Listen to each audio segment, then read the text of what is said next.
Bueno, cuéntenme un poquito. Quiero escucharlos a ustedes. ¿Qué estuvimos viendo la semana pasada? A ver si se acuerdan.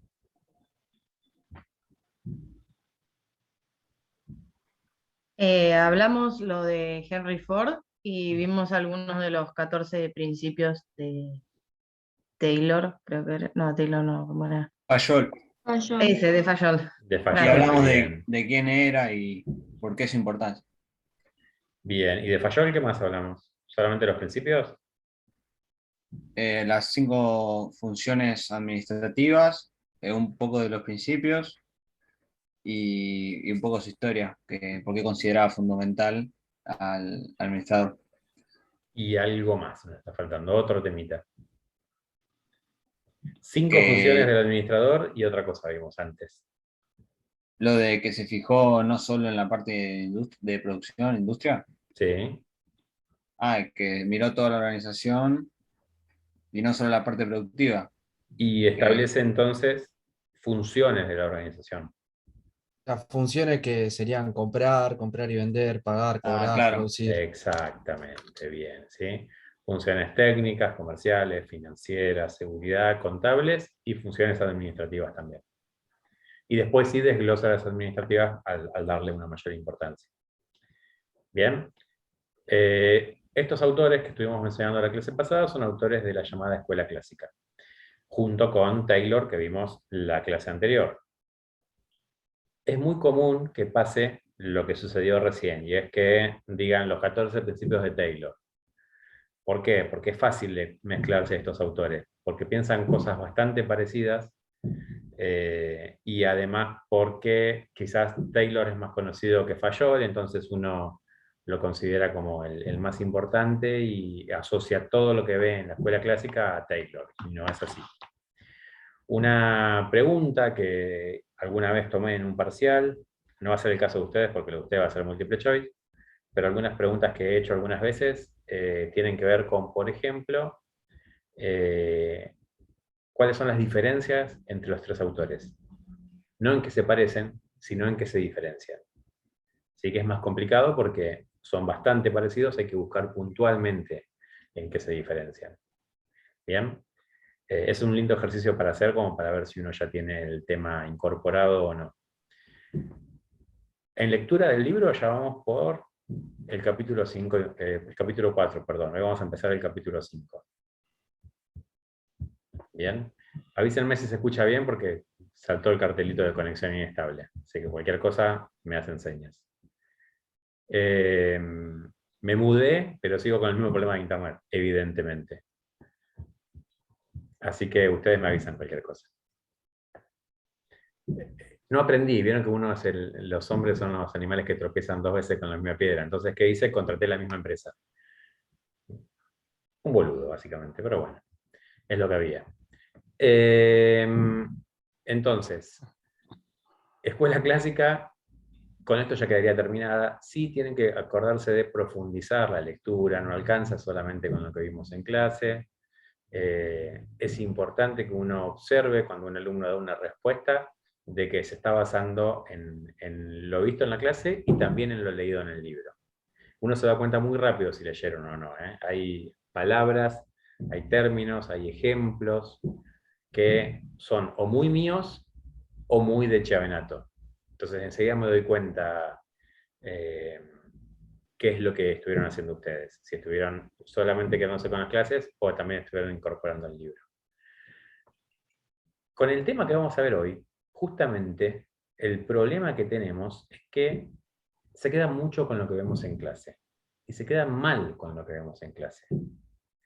Entonces, como ya después de varios años lo percibí, eh, voy a ir poniendo alertas varias veces para que ustedes estén atentos a ciertas cosas de lo que vamos a hablar y para que después sí puedan profundizar con la lectura como corresponde. ¿Bien? ¿Por qué? Porque lo que vamos a ver hoy, la primera parte que vamos a charlar va a arrancar una especie de cuentito, y a ustedes les encanta el cuentito, evidentemente, y después no les gusta la teoría. Entonces estudian el cuentito, se lo saben, y no saben la teoría. Y lamentablemente, el cuentito no es lo que hay que saber. ¿Sí? El cuentito es para entender. Bueno, como todo cuento arranca con había una vez. Así que había una vez un señor que tenía una empresa que en la década del 20, en la década del 30, venía trabajando con el método taylorista, con el método fordista, es decir, con todo lo aprendido en la escuela clásica.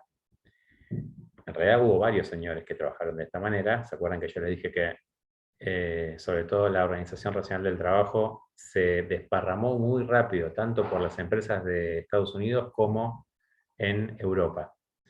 Y lo que sucedió es que después de muchos años de funcionar el taylorismo, 10, 15 años, empezó a haber problemas. Empezó a haber ciertas crisis que tenían que ver con el punto fundamental del cual hablaba Taylor, que era la productividad. Empezó a bajar la productividad de las empresas. Aplicaban el método de Taylor, aplicaban todo lo aprendido de Fayol y de Ford, pero la productividad bajaba. Y no se entendía por qué. ¿Sí? Empezó a tener muchas críticas este modelo, aparecieron con fuerza los sindicatos, y los sindicatos se opusieron mucho al modelo taylorista. Básicamente, ¿por qué?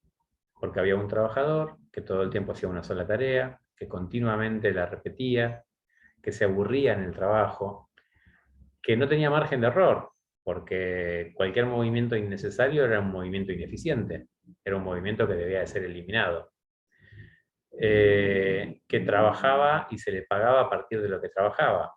Entonces, la presión que sentía el trabajador en cada una de las piezas que realizaba llevaba a un estrés muy grande de estos trabajadores. ¿Sí? ¿Por qué? Porque si se equivocaba en la pieza, no iba a cobrar. Si se equivocaba en la tarea que estaba haciendo, no cobraba. Este modelo taylorista entonces generó muchas críticas, pero al mismo tiempo en el mundo ocurrieron cosas. Si yo les hablo entre el principio del 1900, cuando ubicamos el taylorismo, y la década del 20 o del 30, en el medio, en el mundo, pasó algo llamado Primera Guerra Mundial. Entonces, en la Primera Guerra Mundial, el método taylorista se utilizó mucho. ¿Por qué? Porque lograba aumentar la productividad principalmente de las fábricas militares. ¿Sí? Entonces, esta forma de trabajo, de hecho, Ford empezó a fabricar vehículos de guerra en lugar de fabricar solamente autos. Utilizó la línea de montaje aplicada a la guerra. Es decir, que el método clásico no era un buen momento para cambiarlo. ¿Por qué? Porque había necesidad de tenerlo, había necesidad de producir. Cuando termina la Segunda Guerra Mundial, se empieza a ver las consecuencias de trabajar de esta manera y empiezan fuertemente las críticas. Los voy a situar en una empresa en la que no se caracterizaba puntualmente por el método taylorista, sino que es una empresa que estaba bastante bien catalogada por el trato que tenía con los empleados. ¿Sí? Se la conocía como una empresa que se preocupaba por sus empleados. A diferencia de las empresas más tayloristas en las que el empleado era parte de una máquina, era un engranaje más y era una pieza completamente cambiable. Esta empresa se llamaba Western Electric Company. ¿Sí? El nombre es anecdótico, no es algo fundamental. Era una empresa que se dedicaba a telefonía. Telefonía en esa época, ¿sí? No, nada de celulares, se imaginan. Y tenía una particularidad, es que la mayoría de las personas que trabajaban en la empresa, en la parte de producción, eran mujeres. ¿Por qué eran mujeres? Porque tenían que trabajar con piezas muy pequeñas. Como las mujeres tienen manos más pequeñas que los hombres, se contrataban mujeres para realizar esas actividades. ¿Sí? Entonces, una particularidad de esta empresa es que la línea productiva estaba formada por muchos grupos de mujeres. Esta empresa, que como les dije, se dedicaba a fabricar teléfonos y que tenía un buen trato para con el personal, decide ver de qué manera puede mejorar el lugar de trabajo de las personas. ¿Cómo puede hacer para aumentar su productividad? ¿Sí? Siempre hablamos de productividad, siempre hablamos de aumentar la producción, pero no utilizando un método taylorista, sino empezando a buscar nuevas formas de hacer el trabajo. Es así que esta empresa decide ir a Harvard y ahí se encuentra con va a hablar a la llamada Escuela de Negocios de Harvard y se encuentra con una persona que se llama Elton Mayo.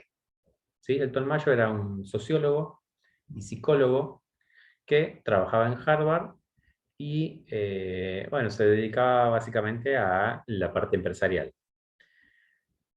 Van los gerentes de la Western entonces a hablar con Elton Mayo, le comentan cuál es su problemática, qué es lo que ellos buscan, que quieren aumentar la productividad de los empleados, y Elton Mayo le dice, ok, lo que vamos a hacer es lo siguiente, vamos a hacer un estudio sociológico de la fábrica.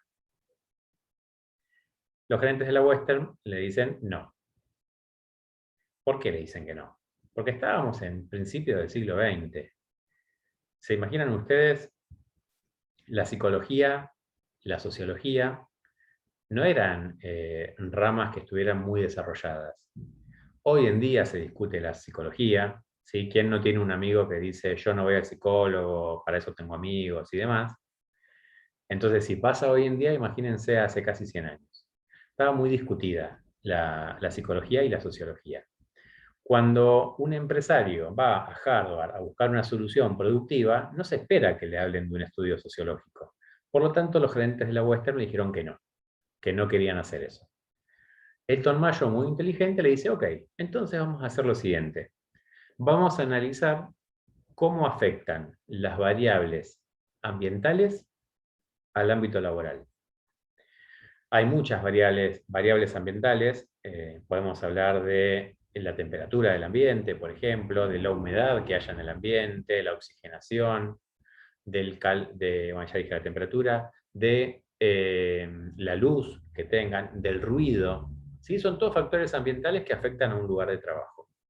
De todas estas variables, Elton Mayo le dice, yo les propongo que trabajemos con la variable luz y que veamos cómo, modificando esa variable, logramos aumentar la productividad de los trabajadores. ¿Me siguen hasta ahí? O sea, quería hacer un estudio psicológico y sociológico y, como le dijeron que no, dijo, ok, hacemos un estudio ambiental. Empieza el estudio ambiental, empieza el estudio de la luz y funciona de la siguiente manera. Va Elton Mayo con su equipo a la fábrica. Esta fábrica queda en una planta en Chicago, en la ciudad de Chicago, se llama, en un barrio que se llama Houghton. Por eso es que toda esta experiencia que les estoy contando se la conoce como experiencia Houghton. Y en esta planta de Chicago, Elton Mayo le dice a las trabajadoras que van a modificar la intensidad de la luz. ¿Sí? Les avisa que van a cambiar, imagínense lamparitas de 40 y de 60. Bueno, allá todas lamparitas de 40, las sacan y ponen todas lamparitas de 60. Y empiezan a observar cómo se desarrolla el trabajo. Los niveles de producción de las trabajadoras aumentan. La dejan trabajar un tiempo y el nivel de producción aumenta. Los gerentes de la Western dijeron, listo, esta es la nuestra, por acá tenemos que ir, pongamos reflectores. ¿Vieron tipo gallinas que le ponen reflectores para que pongan huevos todo el día? Bueno, algo parecido. Pongamos reflectores y ya está. Si acá lo que la gente necesita es luz, le vamos a dar luz. Elton Mayo dice, no, para, vamos a probar de vuelta. Le avisan a los trabajadores que van a cambiar las lamparitas y ponen de vuelta las lamparitas de 40. Los niveles de producción bajan. Los gerentes de la Western dijeron, listo, dejemos de joder con las lamparitas de 40, vamos con la lamparita más fuerte. Vuelven a cambiar las lamparitas, le avisan a los trabajadores, el nivel de producción sube. Una vez más, cambian las lamparitas, le dicen a los trabajadores que van a poner de vuelta las de 40, pero no cambian, dejan las mismas. Y el nivel de producción baja. A pesar de que tenían la misma cantidad de luz, la producción de los trabajadores disminuye. Acá los gerentes de la Western, se imaginan ustedes, unos tipos que querían poner reflectores, no entendían nada. Dice, ¿cómo que bajó la producción si tienen la misma luz que antes? Empiezan a indagar con los trabajadores, empiezan a charlar, y lo que se dan cuenta es de que los trabajadores interpretaban que cuando había más luz, ellos tenían que trabajar más. Por un lado, porque eran más controlados, porque era algo más visible, y por otro lado, porque entendían que le estaban mejorando las condiciones, entonces ellos tenían que trabajar más. Y cuando bajaban la luz, interpretaban que tenían que trabajar menos. que tenían que producir menos. De esta manera, Elton Mayo se junta con los gerentes de la Western y le dice, bueno, señores, acá evidentemente no tenemos una cuestión ambiental. Acá el problema no es la cantidad de luz de los trabajadores. Acá lo que tenemos es una cuestión psicológica. Los trabajadores entienden a partir de una interpretación que hacen de la realidad y a partir de eso actúan. No es una cuestión ambiental, sino una cuestión psicológica. Con esto se da por finalizada la primera fase de la experiencia Hawthorne y Elton Mayo empieza a lograr lo que él quería, que es a partir de ese momento empieza a estudiar psicológica y sociológicamente a la organización. Acá es donde tengo que poner la primera alerta. Acá es donde los tengo que frenar a todos. ¿Por qué? Porque generalmente se acuerdan de esta parte del cuentito, lo de las lamparitas. Yo voy a ser claro con ustedes. ¿Sí? Cuando yo les pregunte sobre la experiencia Hawthorne, nadie tiene que mencionar lamparitas. Está prohibido poner lamparitas, electricidad o luz. ¿Por qué? Porque esta primera etapa, lo único que logró es demostrar lo que Elton Mayo quería. ¿Bien? Entonces, no es parte de la teoría que vamos a estudiar nosotros ahora. Esta teoría que vamos a estudiar empieza a partir de ahora. Lo aclaro porque siempre que pregunto las conclusiones de la experiencia Hawthorne, la respuesta de los alumnos suele ser que los trabajadores, cuando había más luz, trabajaban más, y cuando había menos luz, trabajaban menos, por el cambio de lamparitas. Y a mí me agarra un ataque de caspa. ¿Está bien? Van a ver ustedes que no tiene nada que ver con esto. No es un tema ambiental. Así, una vez que Elton Mayo logra que los gerentes de la Western entiendan que hay una cuestión psicológica, es que propone la segunda fase de esta experiencia. Y en esta segunda fase empieza a hacer lo que él realmente quería hacer, que es un análisis psicológico de los trabajadores. Para eso, lo que hace es dividir, agarra dos grupos de trabajadoras, de 8 o 10 trabajadoras, y las pone a trabajar en lugares separados, explicándoles que son parte de una experiencia. A un grupo de trabajadoras le dicen que tiene que trabajar de la misma manera que lo venían haciendo. ¿Sí? Simplemente iban a observar cómo trabajaban, nada más. Al otro grupo de trabajadoras le dicen que le van a empezar a modificar su forma de trabajo. Van a modificar ciertas condiciones en cuanto al trabajo. ¿Me siguen hasta ahí? Esto en investigación generalmente se utiliza mucho, que es un grupo de control y un grupo de prueba.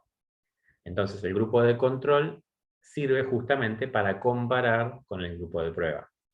¿Se acuerdan que en la clase pasada yo les decía, si uno no planifica no puede controlar? Bueno, esto es lo mismo.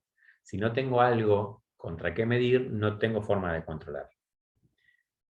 Algo que está muy en auge y que ahora hemos escuchado muchas veces es cuando empezaron las pruebas de las vacunas contra el COVID, vieron que en Argentina se hacían pruebas y uno se podía anotar como voluntario. Cuando uno se anotaba como voluntario, te inyectaban algo. A la mitad de la gente le inyectaban agua, suero. A la otra mitad le inyectaban una vacuna. ¿Por qué? Porque lo que se busca ver es la diferencia entre unos y otros. Y no se le avisa qué se le inyecta a quién. Bueno, acá era exactamente lo mismo. Así siempre las investigaciones funcionan de esta manera, en la que un grupo sigue de la misma manera, o sea, no tiene cambios, y el otro sí se modifica para ver qué resultados, qué diferencias hay. ¿Me siguen hasta ahí? ¿Sí? ¿Alguna duda? ¿No? Bueno. Entonces, Elton Mayo arranca la segunda fase de la experiencia Hawthorne, y en esta segunda fase, con estos dos grupos, empieza a modificarle las condiciones al segundo grupo, al grupo de prueba. Lo primero que hace es decirles que no van a tener un supervisor directo, no van a tener una persona que los supervise y que esté todo el tiempo con ellos, sino que van a tener una persona a la cual ellos pueden acudir cuando tengan un problema. Pero no es alguien que los va a estar controlando directamente. Es decir, le modifica la forma de supervisión. Las dejan trabajar durante un periodo de tiempo y la producción de las trabajadoras, en comparación con el grupo de prueba, con el grupo de control, aumenta. ¿Sí? Estas trabajadoras que le cambiaron la forma de ser supervisadas, aumentan la producción en comparación a las otras trabajadoras, que siguen siendo supervisadas de la misma manera que antes. ¿Sí? ¿Me siguen? Bueno, esta experiencia, para que ustedes tengan una idea, dura 3 años. O sea, no es que le cambio una semana la forma de trabajar. Le cambiaban la forma de trabajar durante un periodo de 2, 3 meses, para que la gente se acostumbre a trabajar de esa nueva forma. Después se van introduciendo distintos cambios, para que tengan una idea, van a ver, no me acuerdo si está en Chavenato, si lo buscan en otro lado seguramente sí, creo que en Chavenato también está, todas las fases que tiene esta segunda parte de la investigación, son un montón de fases en las que no es necesario que ustedes las sepan de memoria. Sí, está, profe. Bien, van a ver que va a ir modificando distintas variables, yo ahora voy a comentarles alguna, pero no es necesario que las sepan de manera taxativa. ¿Qué es lo que hace el Don Mayo? Dice, bueno, cambié la forma de supervisar. Ahora lo que voy a hacer es, le voy a dar un descanso. ¿Sí? Le voy a dar 5 minutos de descanso durante la jornada laboral. Y después de trabajar un tiempo, las trabajadoras aumentan los niveles de producción. Ahora le voy a dar 2 cortes de 5 minutos. Trabajan un tiempo y aumentan los niveles de producción. Ahora le voy a dar 2 cortes de 10 minutos y en uno de esos cortes le voy a dar un refrigerio, le voy a dar algo para tomar. Y las trabajadoras aumentan los niveles de producción. Después decide cambiar la jornada laboral y reducirla a 1 hora. Y vuelven a aumentar los niveles de producción. Después le pone 3 cortes de 10 minutos. Y ahí las trabajadoras se quejan. Las trabajadoras sienten que se les está cortando el ritmo de trabajo, que son demasiadas interrupciones. Entonces se vuelve al esquema anterior con 2 interrupciones y un refrigerio. En un momento, a estas trabajadoras le dicen, ok, ahora vamos a volver a fase 0. Le vamos a sacar absolutamente todos los beneficios que ustedes tenían, no van a tener más descansos, no van a tener más refrigerio, van a volver a trabajar la misma cantidad de horas que los demás. La única diferencia es que van a seguir con el mismo tipo de supervisión. ¿Qué creen ustedes que pasó con los niveles de productividad de estos trabajadores? Bajaron. ¿Quién más piensa que bajaron? Yo, profe, para mí bajaron. ¿Por qué, Analia? A ver. Y porque se les quita los beneficios, y teniendo en cuenta lo de la primera fase, que habíamos dado como el ejemplo de la luz y demás, como el trabajador, digamos, pensaba a raíz de los beneficios que él iba a obtener, su nivel de producción variaba de acuerdo a eso. Entiendo que si se le quita parte de esos beneficios, bajaría el nivel de producción. Bueno, bien. Es algo que era lo que se esperaba, era lo que los gerentes de la Western se imaginaban. Sin embargo, el nivel de producción aumentó de las trabajadoras. Cuando lleguemos dentro de un ratito a las conclusiones de la experiencia, vamos a entender por qué aumentó ese nivel de producción. ¿Sí? Bien. Tercer fase de esta investigación, en la cual se empiezan a hacer entrevistas individuales con los trabajadores. Imagínense ustedes la situación. Elton Mayo, una persona ajena a la empresa, que todo el mundo sabe quién es, porque el radio pasillo siempre funciona, empieza a citar empleados para charlar acerca de su trabajo. ¿Sí? Viene Elton Mayo, que ustedes no lo conocen, que saben que es una persona que viene desde Harvard, con 2 o 3 ayudantes, se meten en una oficina y empiezan a llamar empleados.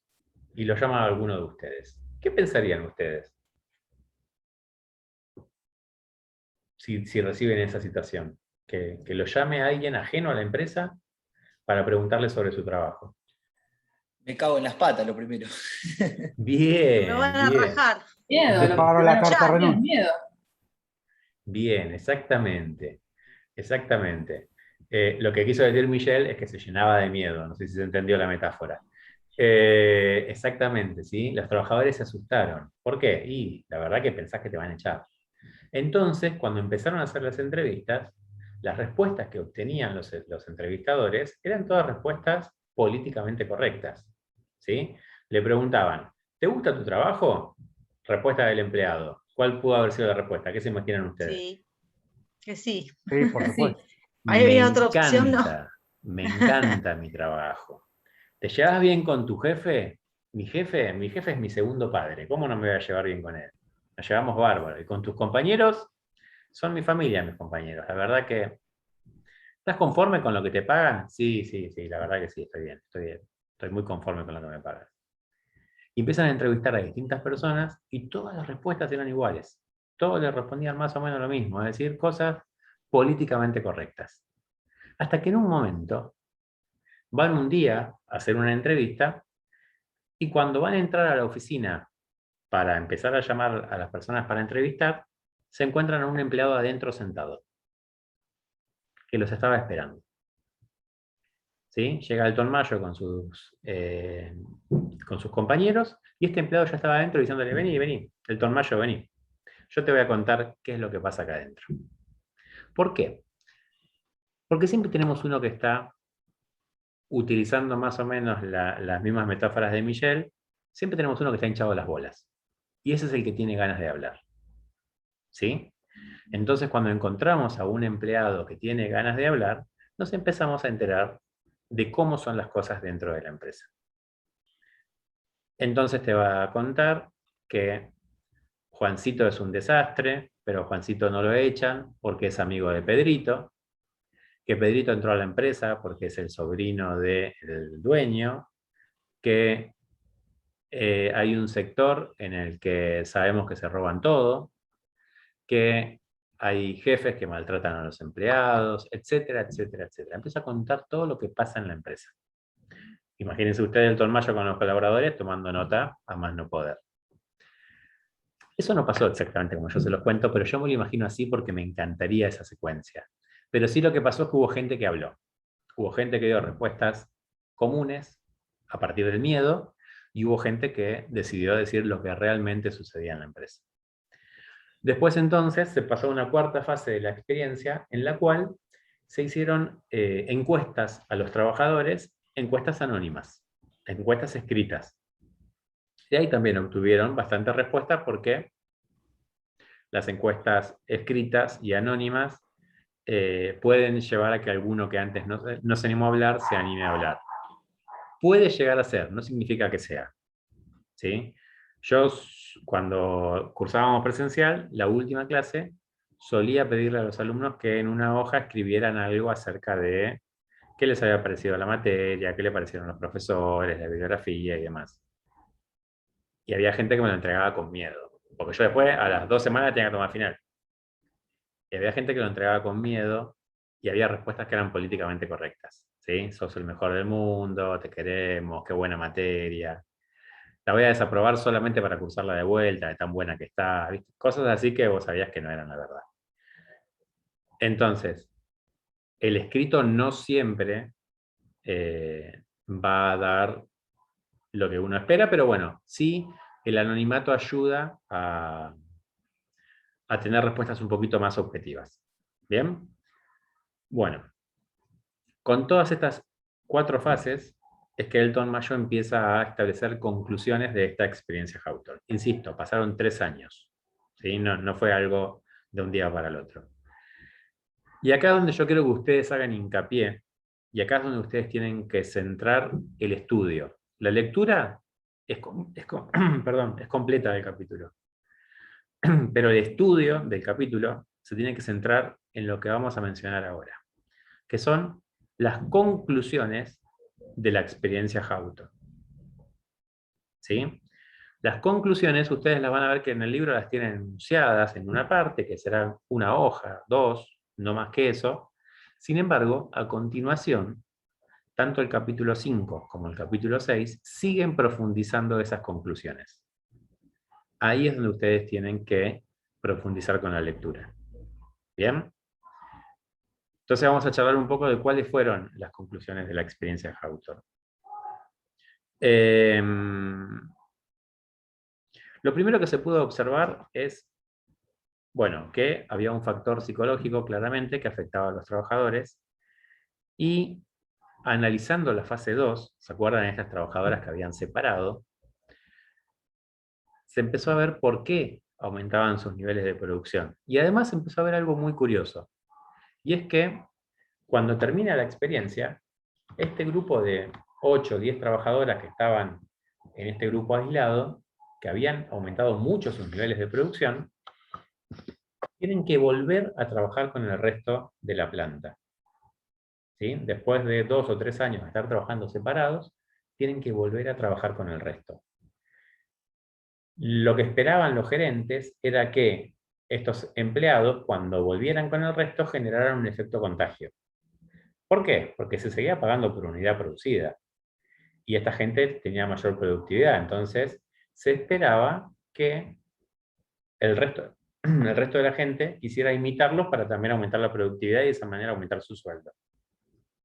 Sin embargo, lo que se observó es que estas trabajadoras, en el paso del tiempo, fueron de a poco bajando sus niveles de producción, bajando, hasta que quedaron de vuelta en la media de nivel de producción del resto de los trabajadores.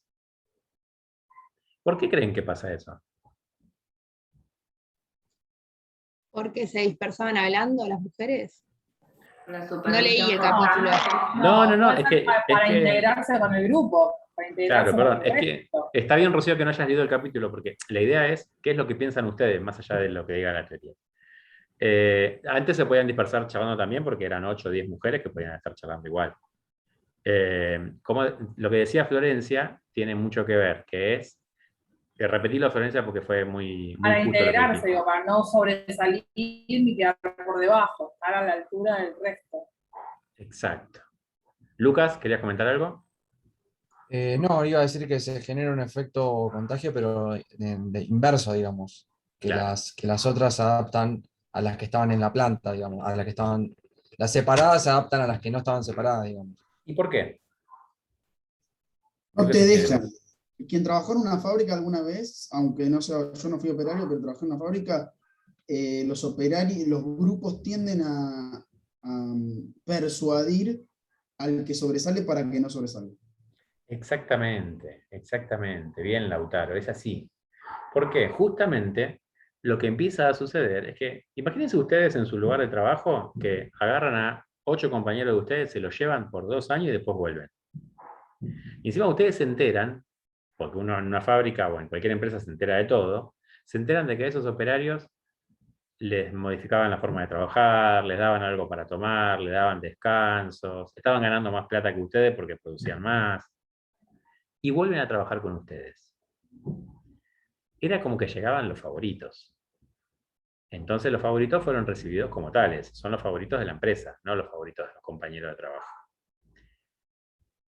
Entonces, lo que empezó a suceder es que estas trabajadoras, para poder adaptarse al grupo, para poder ser parte del grupo, deciden disminuir sus niveles de producción para ser una más.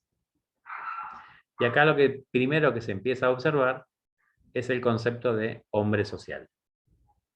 Es la primera conclusión principal que tiene esta teoría. Taylor hablaba del hombre económico.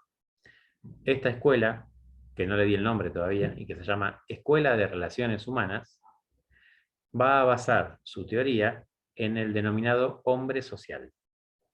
El hombre social, a diferencia del hombre económico, es un hombre que no trabaja solamente por dinero, sino que también se observa que la productividad del hombre social va a depender del grado de integración que él tenga con su grupo de trabajo.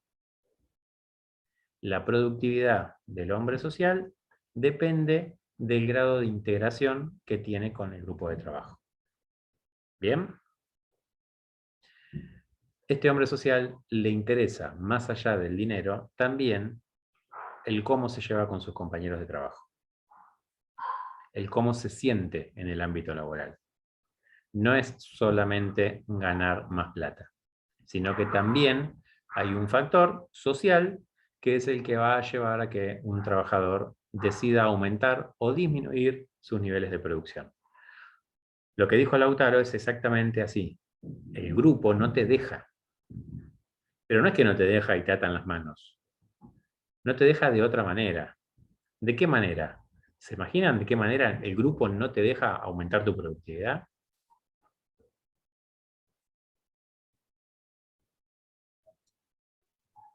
Y yo creo que puede ser, no sé, aislándolo, no sé, se juntan 9 y uno queda, el que tiene mayor productividad queda como a un O costado, digamos. castigando, Hay castigándolo de hay alguna actitudes que forma. te aíslan. Tratándolo mal, digamos. Bien, bien. Las 4 respuestas están correctas, ¿sí? Castigándolo, tratándolo mal, aislándolo, dejándolo de lado, que no sea parte del grupo. No es que lo castigan, que le pegan con un palo cada vez que pasan, no. Psicologiándolo, psicopateándolo. Psicopateándolo, claro. Pero ese concepto, digamos que en esa época Todavía todavía no no, estaba. es muy nuevo. Bueno. Pero lo que estaban haciendo era brindarle castigos, los castigos que tenían a mano. ¿Que cuáles eran? Castigos sociales. El famoso Claro. bullying. El famoso bullying, que en ámbito Claro. laboral no se llama bullying, se llama mobbing. ¿Sí? Que es lo mismo que el bullying que conocemos que es en ámbito escolar, pero en ámbito laboral, que existe hoy en día, que genera muchísimos problemas y que también existía en esa época. Profe, Se está por, perdón, se está por cortar, sí. Eso Se iba a está- decir. genial, gracias a ambos. Se está ¿Cómo por se cortar llama, profe? ¿Cómo no era bullying? ¿Cómo era? mobbing, Ok. Con B larga, profe, mobbing como. con doble B larga. Ujú. Mobbing.